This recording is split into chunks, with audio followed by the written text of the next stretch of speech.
Hi, this is our Hardy-Weinberg equilibrium introduction video by Mackenzie and Annika.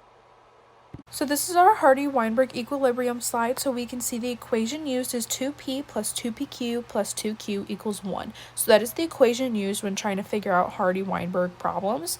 The Hardy-Weinberg equilibrium has 5 principles and should follow if it's going to be considered in Hardy-Weinberg.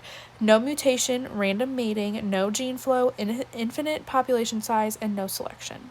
Violating population size by only choosing 10 fruit flies in total to begin with, so this means they'll have a greater effect of genetic drift.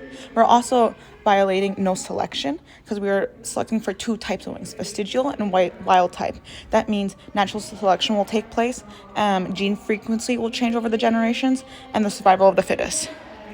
So our background, in regards to Hardy-Weinberg, we are doing it in terms of selection. We are selecting 2 types, vestigial wings and wild type. We're choosing 5 of each and giving them an optimal environment to reproduce. And we're also doing it in terms of population size. We will be able to test genetic drift in a small population because once we see the adult fruit fly population, we release them and leave the larvae.